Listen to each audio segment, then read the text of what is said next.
బాలబాలికలు దూరాభారంతో చదువు మానేయకుండా సైకిళ్లు అందిస్తానని గతంలో ఇచ్చిన హామీ మేరకు మంత్రి గొట్టిపాటి రవికుమార్ అద్దంకి నియోజకవర్గం వెల్లల చెరువు జిల్లా పరిషత్ ఉన్నత పాఠశాల విద్యార్థులకు స్వచ్ఛంద సంస్థల సహకారంతో సైకిళ్లు పంపిణీ చేశారు.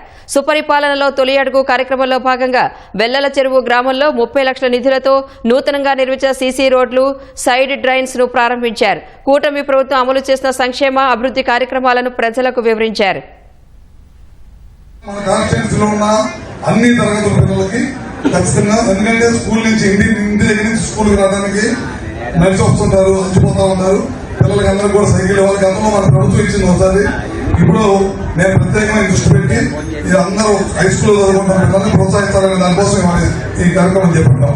పిల్లలు చదువుకునేటప్పుడు చదువుకోవాలి, రాజకీయం చేసినప్పుడు రాజకీయం చేయాలి, ఏ పని చేసినప్పుడు ఆ పని చేయాలనే ఉద్దేశంతో పిల్లలకి రాజకీయాలు వద్దు, పిల్లలకి రాజకీయాలు దూరంగా పెట్టండి, పిల్లలకు చదువు రావాలి, చదువుకుంటేనే రాష్ట్రానికి మంచి పౌరులు తయారవుతారనే ఉద్దేశంతో ఈ కార్యక్రమాలన్నీ కూడా ప్రభుత్వం చేస్తుంది. ఈ కార్యక్రమానికి సయ్యద్ హుస్సేన్ గారు, ఎం హుస్సేన్ గారు సపోర్ట్ చేసినందుకు thank you very much sir.